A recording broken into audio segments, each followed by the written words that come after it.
These clothes that I have on today were given by someone I don't even know. Like many others who left with nothing, they too were given clothes, food, and shelter by someone they may have never met before.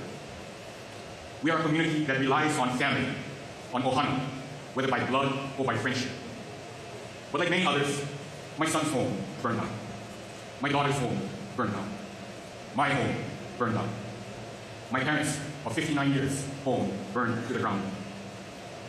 Mr. President, handouts will not last forever. Lahaina is a town not for sale.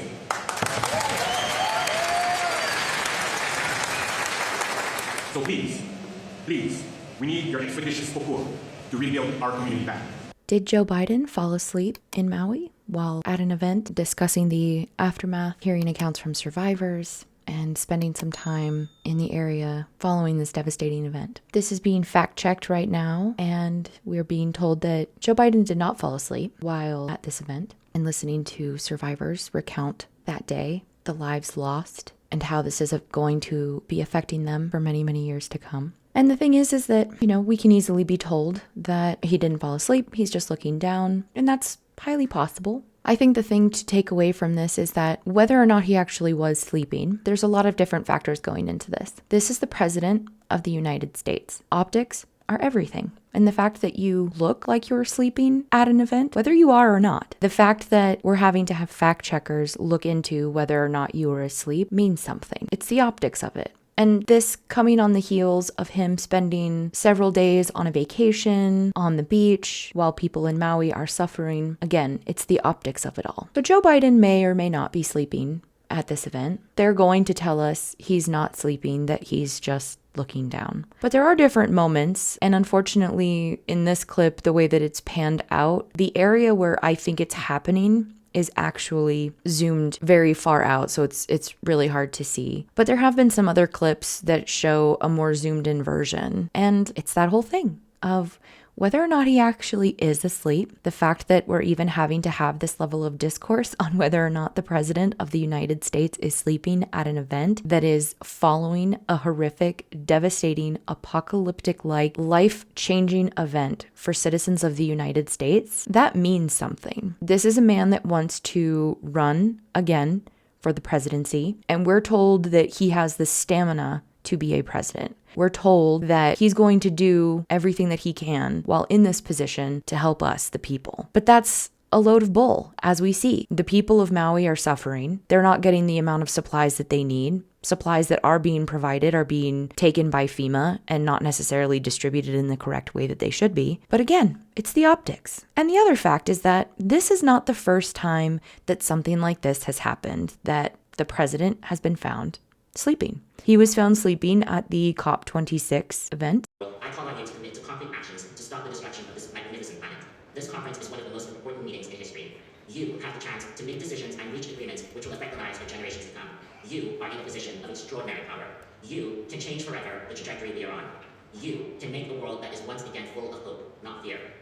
This is my message from Earth to COP. On behalf of We the 15, I ask you, please help us to guarantee a safer future for every life, regardless. And he was also, presumably, allegedly, falling asleep and mumbling while meeting with a representative from Israel. Up again after this clip of him meeting with Israeli President Herzog went viral. Let's watch.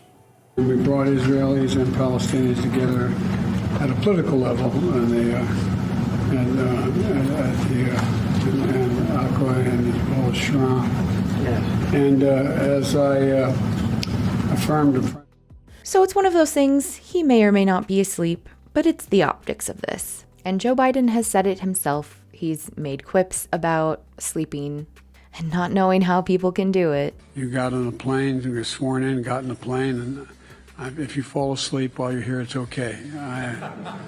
Because I don't know how you're doing it, but basically admitting that he does not have the stamina to do this anymore. And frankly, he doesn't. The Sleepy Joe thing caught on for a reason, because there are so many instances in where this man is dozing, falling asleep, closing his eyes. And I'm not going to sit here and act like I've never fallen asleep in a class or a lecture hall or something like that. Because yeah, it's happened. I can own that. But I'm not the president of the United States. I don't have the stress of being the president of the United States on my shoulders and the countless lives that you are going to be responsible for with what you do or don't do and the decisions that you make or do not make. And the fact is that this man is giving us so many Weekend at Biden vibes. He is asleep at the wheel, in some areas figuratively, and in other areas, it looks like, literally.